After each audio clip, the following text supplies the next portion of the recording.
Full six-figure production. Yeah. What is CK MOOH? I know what it is, man. Oh yeah. A Dr. OG Kajengo line. Fresh ghetto music. This a true story. Yeah. Recent for this one. Yo. Zikukhala bwanj Malawi toka kalila kunyazana zuteka bwanj kumupa alubino Malawi zikodi lake zikukhala bwanj wimba toka kalila kudisana mulungu pano wakwiyana ukale muti chete muona polekela mulungu pano wakwiyana ukale muti chete muona polekela chisoni kuona mundu akamavutika ziko lili lake maalupino akusowa ntendele pomwe na badwila chifukwa ndi chani tikamafota timafuna ntendele kwenisono mukuti suzangavindele mamusician tikukhalila kunyozana mugeto tikungokhalila kulozana chifukwa chani moti tigwilisane tipushe music ipite pasokolo mugeto nafe musatiyendeleko ndalama sija nafe zatikawileko yeah. Musatiyendeleko ndalama sija nafe zatikawileko yeah.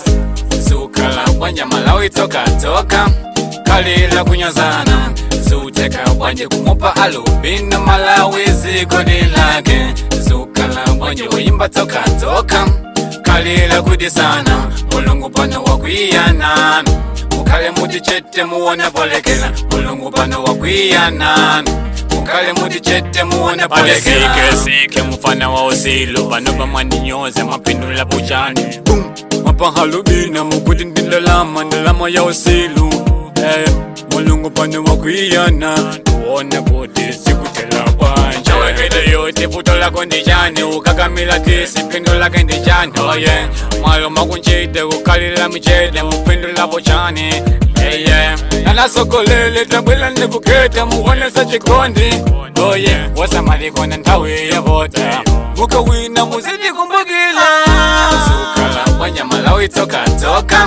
kalila kunyazana zuteka bwanj kumupa alubino Malawi zikodi lake zikukhala bwanj wimba toka kalila kudisana mulungu pano wakwiyana ukale muti chete muona polekela mulungu pano wakwiyana ukale muti chete muona polekela kalila kunyazana What is CK MOOH? Malawi zikodi lake Oh yeah yeah.